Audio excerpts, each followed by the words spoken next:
नमस्कार यशपाल जी, रेबल सदानंद पति, rebel foundation से। कैसे हैं आप? अभी उत्तराखंड के दौरे पे हम लोग। आपका 1 मिनट का वर्जन लेना चाहूँगा सर। पूरा मेरे ख्याल से 11 करोड़ हमारे फॉलोअर्स हैं मेरे फाउंडेशन के।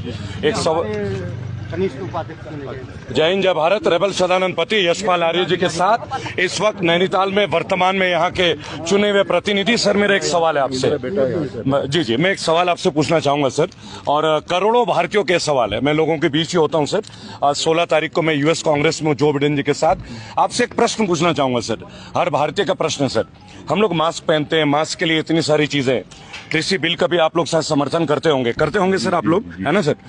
मेरा संगठन कुछ विचारों को लेकर आता है हमेशा। तो मेरा एक सवाल होगा सर कि आप लोग प्रतिनिधित्व करते हैं, संसद में जाते हैं सर, 5 साल के लिए जाते हैं, 10 साल के लिए जाते हैं, चुन के जाते हैं।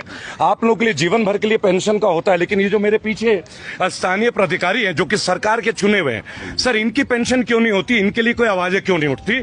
आप लोग 5 साल चुन के एमएलए एमपी बन के जाते हैं, इन लोगों को पेंशन क्यों नहीं मिलती सर? ये बात पार्लियामेंट में क्यों नहीं उठाई जाती? मेरे साथ सरकार के जो पीछे लोग हैं, जो सिलेक्टेड लोग हैं, उनकी पेंशन क्यों नहीं मिलती है सर? 5 साल में देशभक्ति का ऐसा क्या नजारा इंडियन पॉलिटिकल सिस्टम में कि हमारे एमएलए एमपीज को बेनिफिट मिलती है? मेरे देश के करोड़ों फौजी, सीआईएसएफ, सीआरपीएफ, इंडियन आर्मी और मेरे पुलिस के वो लाखों लोग जो कोरोना का, नहीं ये मेरा आवाज है सर, मैं बोलते हैं ऐसा, मैं रेबल हूं सर जी। तो आपको क्या लगता है सर, आप लोग प्रतिनिधित्व करते हैं जनता का, क्या आप लोगों को इनके लिए पार्लियामेंट में आवाज नहीं उठानी चाहिए? निश्चित रूप से आपका कहना वाजिब। मैं आपके एक वर्जन बस जानना चाहूंगा। आपका जो कथन है, जो आपने कहा है, निश्चित रूप से जी सारगर्भित है, आवाज आनी चाहिए जी।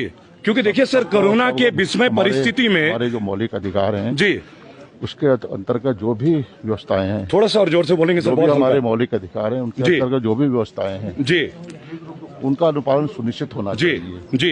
क्योंकि देखिए उनका परिवार भी, किसी फौजी का, व्यक्ति का परिवार का अगर कोई परिवार चला जाता है सर, उनको इस पेंशन के ऊपर ही सर 2 मिनट देंगे सर, जस्ट 2 मिनट जी। तो आप ये चाहते हैं कि सर आपके हिसाब से होना चाहिए पेंशन? जी जरूर आप जी। जय हिंद जय भारत। रेबल सदानंद पति। दोस्तों, बहुत हिम्मत चाहिए ऐसे राह चलते किसी भी नेताजी को रोक कर ये पूछ लेना कि आप पुरानी पेंशन योजना का लाभ सकते हैं, तो फिर जो अदर कर्मचारी हैं उनको पुरानी पेंशन योजना का लाभ क्यों नहीं मिल सकता? इस देश की रक्षा करने वाले बॉर्डर पर खड़े सीआरपीएफ के जवानों को पुरानी पेंशन योजना का लाभ नहीं दिया जा रहा है, और जो बड़े-बड़े माननीय हैं, नेता हैं, उनको पुरानी पेंशन योजना का लाभ दिया जा रहा है। ये कौन-सा न्याय है?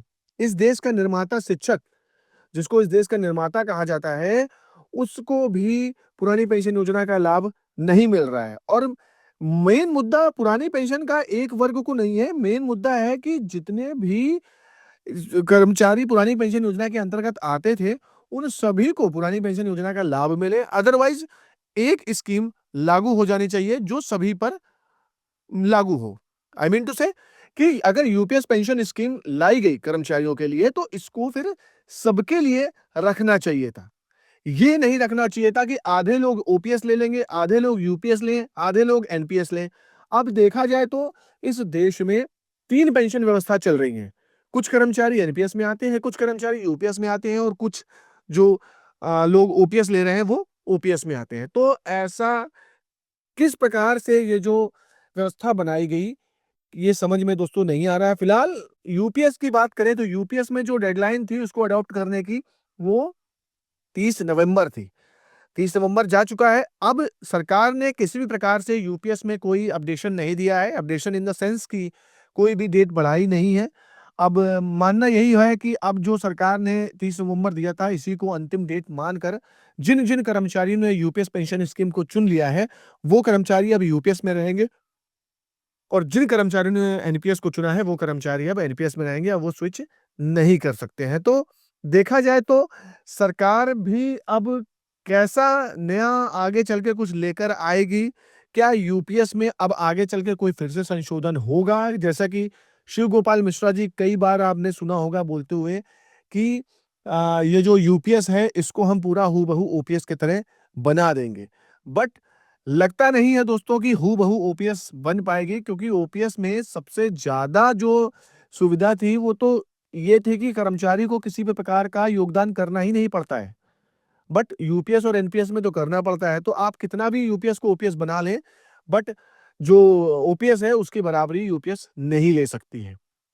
अब देखना बाकी यही है दोस्तों कि आगे जो सरकार है या जो भी कर्मचारी संगठन है वो किस प्रकार से नया लेकर कुछ आते हैं।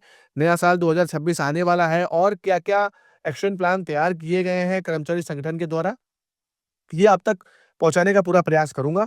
तो खबर यही थी, मेरे द्वारा दी गई जानकारी आपको अच्छी लगी है, तो प्लीज़ वीडियो को लाइक, शेयर, कमेंट ज़रूर करिए। मिलते हैं अगले वीडियो में, तब तक के लिए जय हिंद, जय भारत।